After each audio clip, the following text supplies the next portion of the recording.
صباح الخير أستاذ سيد. صباح الخير.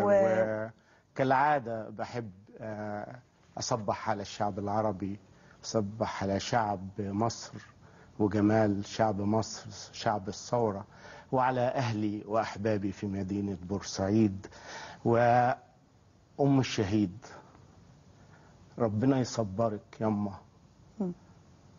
زي ما كرمك، وإن شاء الله تقابلي أولادك في الجنة. طيب انتخابات الرئاسة، انتخابات أنا ما شفتش واحد طالع يعني يقول لي هيعمل إيه في المشكلة بتاعت بورسعيد. بورسعيد طبعا انت من بورسعيد واكيد عاصرت الناس هناك، يعني اتكلمت معاهم اهلنا في بورسعيد. يعني الناس تعبانة. سيبك من النادي وسيبك، الناس تعبانة، الدواء ما بيروحش زي زمان كويس، الناس حاسة بألم. بس القرار اللي نزل امبارح، العزل اللي هو نزل بورسعيد لدرجة تانية، اقول رأيي والناس هتزعل مني وفي ناس مش هتزعل مني. انا بقول لو ده تمن ان واحد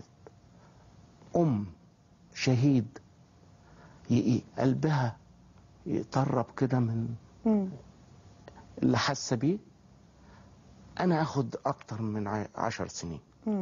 خلاص، بس هعمل ايه؟ هاخد النادي ده وادربه، نادي المصري، واخليه يلعب في افريقيا واوروبا وبتاع وكلام من ده، وارجع الدرجه الثانيه واكسب الدرجه الثانيه، واول ماتش العبه مع الزمالك والاهلي اكسبه 3. ده تحدي كبير، واعتقد انه يعني في وقت انهم يعملوا هذا ان شاء الله. ده اللي انا رايحه بورسعيد. ابن بلدك، بلد بورسعيد اغنى مدينه في مصر. عندنا بترول، عندنا غاز، عندنا شركه قناه السويس.